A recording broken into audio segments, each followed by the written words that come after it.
Halo bosku, kali ini saya ada pemasangan full peredam di mobil Honda Mobilio. Mohon maaf nih, baru upload video lagi. File banyak tapi belum diedit-edit. Tapi kali ini saya mau vlog aja teman-teman. Saya mau vlog jadi biar secara relief teman-teman. Kalau vlog seperti lebih enak. Jadi untuk Mobilio ini pemasangan full lantai, vender, pintu, plafon. Semuanya kita pasang. Ini memakai bahan zero isolate. Bahan zero ini lumayan bagus teman-teman. Bahannya tebal dan kita lagi ada promo untuk pemasangan full peredam.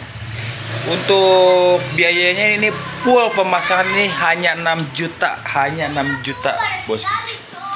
Bisa dinego-nego lah, sedikit-sedikit bisa nego bosku. Kalau mau nego-nego japri aja, tapi ini untuk spek seperti ini 6 juta. Ya teman-teman, saya langsung vlog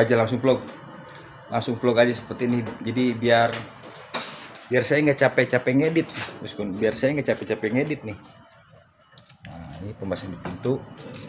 Untuk video lebih jelasnya nih akan saya upgrade. Jadi seperti biasalah bosku, untuk pemasangan ini sebelum pemasangan kita bersihkan terlebih dahulu permukaan yang kotor, kita bersihkan dahulu agar benar-benar merekat pada saat proses pemasangan. Oke bosku, mungkin bisa disimak video potongan berikut ini.